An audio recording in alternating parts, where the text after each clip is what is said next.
City, your sins have filled up the cup of God's wrath, and He is very angry with you. Did you know, New York City, that your babies are being removed from the womb and killed at 40 weeks gestation? Innocent lives taken in the name of convenience. Our selfishness and our pride has eaten us up.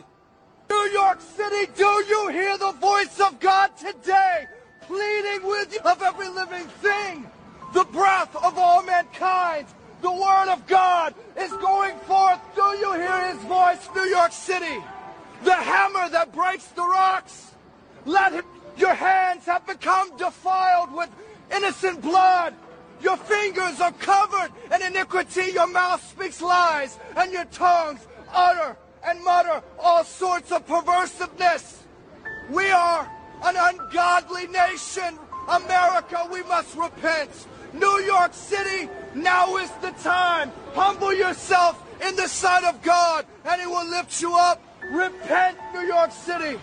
Repent for your idolatry. Repent for your waywardness, your pride, vanity, love of money, materialism. We're here observing the lights, but you're being programmed. The media tells you what to believe, what to fear, what to love, what to hate. We're turned against one another. Whites hating blacks, blacks hating whites. Racism being taught by the media and the television, being programmed by programs. And we're being the blind, leading the blind. And the Bible says we will fall into a pit. Jesus said, love your neighbor as yourself. My friends, what does it profit if we gain the world and yet lose our soul in eternity? What does it profit? Repent, New York City. The time is late. The night is far spent. Choose this day who you will serve.